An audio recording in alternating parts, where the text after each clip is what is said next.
Good morning everybody. और जो मैं आपको आज डिस्कस कर रहा हूँ कोड ऑन सोशल सिक्योरिटी, जो उसके की हाइलाइट्स हैं उसके बारे में डिस्कशन करेंगे। पूरा कोड डिस्कस करूँगा इस सीरीज़ के अंदर। पूरी मैं एक सीरीज़ बनाऊंगा जिसमें कोड ऑन सोशल सिक्योरिटी के ऊपर में डिस्कशन होगा। बेसिकली आप मेन पॉइंट जो कि नटशेल में कह सकते हैं कि आपको पता होनी चाहिए कि कोड ऑन सोशल सिक्योरिटी में क्या क्या है। बेसिकली पहले code of social security different 9 act से उसको अमेलगमेट किया गया। उसको अमेलगमेट करके 9 एक्ट, कौन कौन से हमारे 9 एक्ट थे उसमें। हमारा जो जो कोड था, एम्प्लॉयज़ कंपनसेशन एक्ट एक एक्ट था हमारा। एक एम्प्लॉयज़ स्टेट इंश्योरेंस एक्ट यानी ESIC का एक्ट था। एक एम्प्लॉयज़ प्रोविडेंट फंड एक्ट था हमारा। और हमारा employment exchange compulsory notification of vacancies act 1959 था। उसमें मैटरनिटी बेनिफिट एक्ट 1961 था। उसमें पेमेंट ऑफ ग्रेचुटी एक्ट 1972 था। और senior workers welfare fund act 1981 था। और एक building and other construction worker welfare cess act 1996, जो ये आपको पता है कि जो कंस्ट्रक्शन वर्कर होते हैं जिसमें सेस करता है 1%, वो वाला। और ऐसे ही एक और एक्ट था हमारा unorganised worker social security act 2008। इन सबको अमेलगमेंट करके एक the code on social security एक नया कोड बना दिया गया है। उस कोड के अंदर मेन मैं आपको नटशेल में बताना चाहूँगा कि क्या क्या है उसकी एप्लीकेबिलिटी।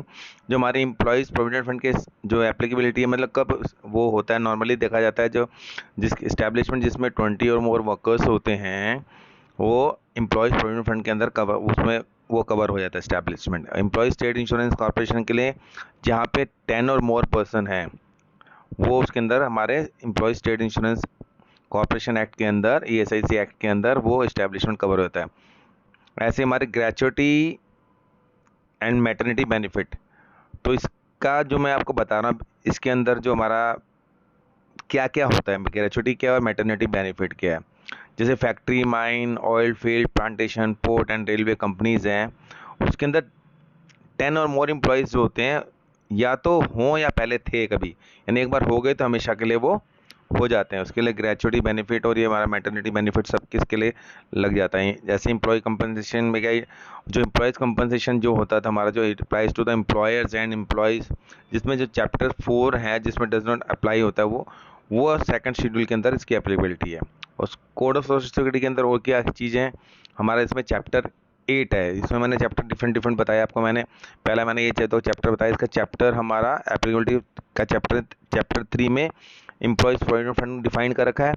चैप्टर 4 के अंदर एम्प्लॉयज़ स्टेट इंश्योरेंस कॉर्पोरेशन ये डिफाइन कर रखा है। चैप्टर 5 में ग्रेचुटी डिफाइन कर रखा है। चैप्टर 6 के अंदर मैटरनिटी बेनिफिट डिफाइन कर रखा है। चैप्टर 7 के अंदर एम्प्लॉयज़ कंपनसेशन एक्ट जो डिफाइन कर रखा है। यानी पूरे जो ये चैप्टर बना दिए गए हैं जो 9 एक्ट थे। और चैप्टर 8 के अंदर social security and cess in respect of building and other construction worker, वो उसके अंदर डिफाइन कर रखा है चैप्टर 8 के अंदर। और चैप्टर 9 के अंदर social security for unorganised sector हमने डिफाइन किया। यानी टोटल 9 चैप्टर के अंदर ये डिवाइड हो रखा है हमारा सोशल सिक्योरिटी कोड। और सोशल सिक्योरिटी बेनिफिट जो हमें माइग्रेंट वर्कर्स हैं जो at par with other workers subject to ceiling of Indian rupees 18,000 हमारा सोशल सिक्योरिटी बेनिफिट प्रोवाइड कर सकते हैं माइग्रेंट वर्कर को। अब इसमें वॉलेंट्री कवरेज ऑफ EPF और ESIC तो in the similar establishment both employer and majority of worker agrees. इसमें ये भी कर दिया आपकी वॉलेंट्रीली भी आप इसमें ESIC और PF का कवरेज ले सकते हैं। ये तो कि इसके अंदर वॉलेंट्री के बाद बताया है कि 4 नंबर। और हमारा सोशल सिक्योरिटी की हाइलाइट्स में ग्रेचुटी के बारे में बताता हूँ। जो थ्रेशोल्ड लिमिट फॉर वर्कर जो वर्किंग जर्नलिस्ट है, जो रिड्यूस टू 5 to 3 years कर दिया। जो जर्नलिस्ट के लिए जो नॉर्मली सबके लिए 5 साल की ग्रेचुटी की लिमिट होती है, लेकिन जर्नलिस्ट के लिए इसकी 5 से 3 years उसकी हमारी लिमिट कर दी गई है। और जो ग्रेचुटी का जो पेड करने का टर्म फिक्स्ड एम्प्लॉयमेंट टर्म है, there is no condition for minimum service period to avail benefit. यानी इसकी जो एक्ट के करने को मिनिमम जो सर्विस अवेल करने के लिए कोई इसमें हमारी कोई कंडीशन नहीं है। और एक चीज़ और इसमें डाली गई है, जो जो वुमेन है जो एंटाइटल्ड होती है हमारी मैटरनिटी बेनिफिट के अंदर, और वो एंटाइटल्ड है किसके लिए, मेडिकल बोनस के लिए, कि जो कि 3,500, जहाँ पे प्री नेटल और post natal confinement is not provided by the employers, और जिसकी अपर लिमिट भी amended by the central government हो चुकी है। और इसमें एम्प्लॉयज़ में क्या कौन कौन इंक्लूड होते हैं वो भी बताया जाएगा। इसमें 7 के अंदर मैं बता रहा हूँ, employed on wages by establishment either directly और थ्रू ए कॉन्ट्रैक्टर, दोनों कवर होते हैं। टू डू एनी स्किल्ड, क्या स्किल्ड काम करें, semi skilled, unskilled, manual, operational, supervisory, managerial, administrative, technical, clerical और any other work are dependent on wage ceiling. मतलब आपकी वेज सीलिंग है, जो वेज सीलिंग जिस एक्ट के लिए जो वेज सीलिंग है, उस वेज सीलिंग के हिसाब से हमारी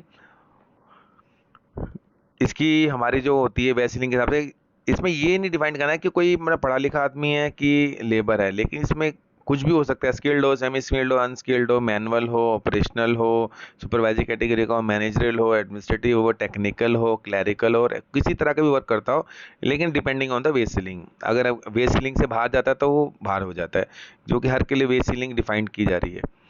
अब इसमें एम्प्लॉयर कौन कौन होता है, एम्प्लॉयर में क्या क्या इंक्लूड होते हैं, एम्प्लॉयर में कॉन्ट्रैक्टर इंक्लूड है, legal representative of a disease employer वो भी बन जाता है अपने। अगर आपका डिजीज एम्प्लॉयर, अगर उसका लीगल रिप्रेजेंटेटिव है, वो भी एम्प्लॉयर अपने आप ऑटोमेटिकली इंक्लूड हो जाता है इसके अंदर। और इसके अंदर लिमिटेशन जो है, recovery of dues from the provident fund under the EPF act, no limit was prescribed for assessment and inquiries. अब इसकी तो कोर्ट जो लिमिटेशन है 5 ईयर्स की recovery assessment for inquiry for EPF, वो 5 ईयर्स है हमारी लिमिटेशन, 5 ईयर्स की कर दी है किसके लिए, हमारे ईपीएफओ के लिए।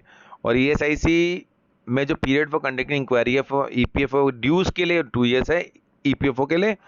और हमारा payment of social security contribution में ऑल्सो भी made out of CSR fund where employer contribution to the fund, यानी ये सीएसआर एक्टिविटीज के अंदर एम्प्लॉयर कंट्रीब्यूशन इसके अंदर इंक्लूड कर दिया गया है इसके अंदर।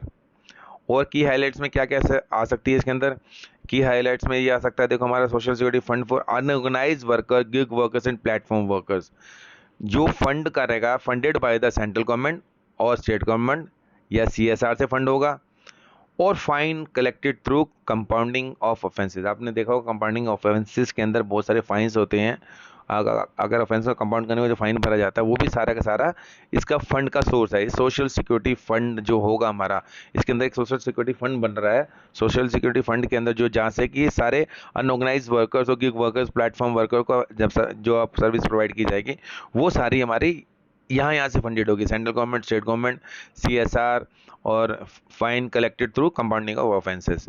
और क्रैचेस, अब इसमें क्रैचेस के बारे में बता रहे हैं कि प्रोवाइड दैट एवरी एस्टैब्लिशमेंट जहाँ पे वेयर 50 और more person are employed by the employer shall provide for creches for children of 6 year and less.